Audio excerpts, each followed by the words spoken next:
12 अगस्त 2015 तमाम दुनिया में एक मामूल का दिन। चाइना के शहर टियानजिन में एक ऐसा वाकया पेश आता है जिसकी शिद्दत स्पेस में भी महसूस की जाती है। टियानजिन चाइना का 7वां सबसे बड़ा शहर है और समंदर के किनारे होने की वजह से टियानजिन पोर्ट दुनिया की मसरूफ तरीन बंदरगाह है। बीजिंग जो कि चाइना का दारुल हुकूमत है, यहाँ से सिर्फ 160 किलोमीटर दूर है, इसलिए यह बंदरगाह कारोबारी लिहाज से बहुत अहम है। समंदर के किनारे होने की वजह से यहाँ रात को सी फूड खाने वालों का रश लगा रहता है। 12 अगस्त की रात को भी मामूल के मुताबिक काम चल रहा था कि अचानक रेस्क्यू और फायर ब्रिगेड वालों को इतला मिलती है कि पोर्ट के एक वेयर हाउस में आग लग गई है। इतला मिलने के फौरन बाद रेस्क्यू और फायर ब्रिगेड की गाड़ियां पोर्ट की तरफ रवाना हो जाती हैं। अभी वो लोग आग बुझा ही रहे होते हैं कि अचानक आग शिद्दत पकड़ लेती है और जोरदार धमाका होता है। अभी इस धमाके को 1 मिनट भी मुकम्मल नहीं होता कि एक दूसरा धमाका भी हो जाता है। ये धमाका पहले वाले से शदीद होता है और इतना शदीद होता है कि पूरे शहर में 3.1 शिद्दत का जलजला आ जाता है। पूरे शहर में लाइट चली जाती है और ब्लैकआउट हो जाता है। ऐसा लगता है जैसे कोई एटम बम आकर गिरा हो और उसकी रोशनी इतनी शदीद थी कि नासा ने खला में भी इसकी शिद्दत को देखा और फुटेज जारी की। पोर्ट के 1 किलोमीटर की तमाम बिल्डिंग्स तकरीबन तबाह हो चुकी थीं और हर तरफ तबाही का आलम था।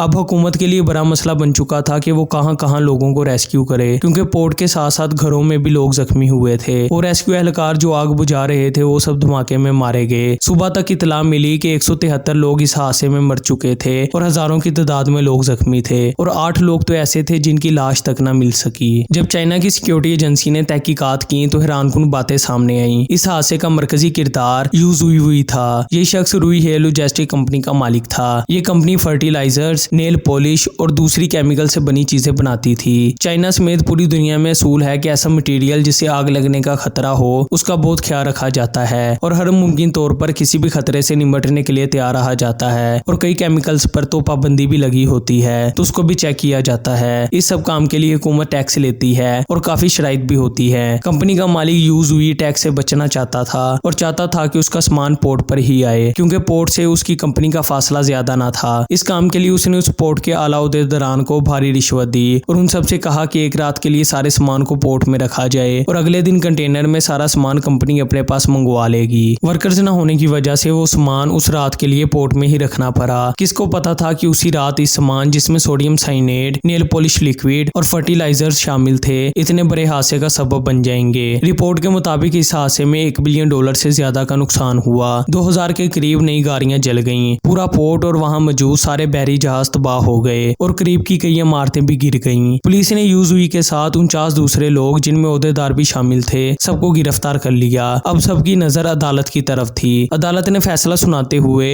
यू जुई को $1 लाख का जुर्माना अदा करने का हुक्म दिया और यू जुई समेत 9 और लोगों को फांसी का हुक्म दिया। बाकी जो 40 मुजरिम थे उन सबको उम्र कैद की सजा सुना दी गई और रुई हे कंपनी पर भी पाबंदी आयद कर दी गई। पूरा शहर बिल्कुल वैसा मंजर पेश कर रहा था जैसे अगस्त 1945 में हिरोशिमा और नागासाकी पर एटम बम गिरने के बाद की हालत थी। और ये कोई वाहिद ऐसा हादसा नहीं था, बल्कि 2020 में भी इसी शिद्दत का एक धमाका लबनान के शहर बेरूत की बंदरगाह पर हुआ। ये वाकया 4 अगस्त 2020 को पेश आया, लेकिन कहानी शुरू होती है 2013 से, जब जॉर्जिया से आने वाला एक बहरी जहाज मोजम्बिक जा रहा था। रास्ते में जहाज में कोई खराबी आ गई जिसकी वजह से जहाज को बेरूत पोर्ट पर रोकना पड़ा। बेरूत पोर्ट के ओहदेदारान ने कंपनी से पोर्ट फीस मांगी, लेकिन कंपनी ने पोर्ट फीस नहीं दी। पोर्ट इंतजामिया ने काफी अरसा इंतजार किया, लेकिन कंपनी ने फीस ना पे की तो इंतजामिया ने जहाज का सारा सामान निकाल कर एक वेयर हाउस में मुंतकिल कर दिया और हुकूमत को कई सेफ्टी वार्निंग्स दी कि पोर्ट के वेयर हाउस में अमोनियम नाइट्रेट मौजूद है जो कि फर्टिलाइजर्स और बम बनाने में इस्तेमाल होता है। लेकिन हुकूमत ने इस पर कोई खास तवज्जो नहीं दी और वक्त गुजरता गुजरता 2020 आ गया। सामान पड़े को 6 साल से ज्यादा का अरसा हो चुका था कि एक दिन अचानक 4 अगस्त को तियानजिन पोर्ट की तरह 2 धमाके होते हैं। ये धमाके भी इसी तरह शदीद थे। 2750 टन अमोनियम नाइट्रेट एकदम धमाके से फट गया।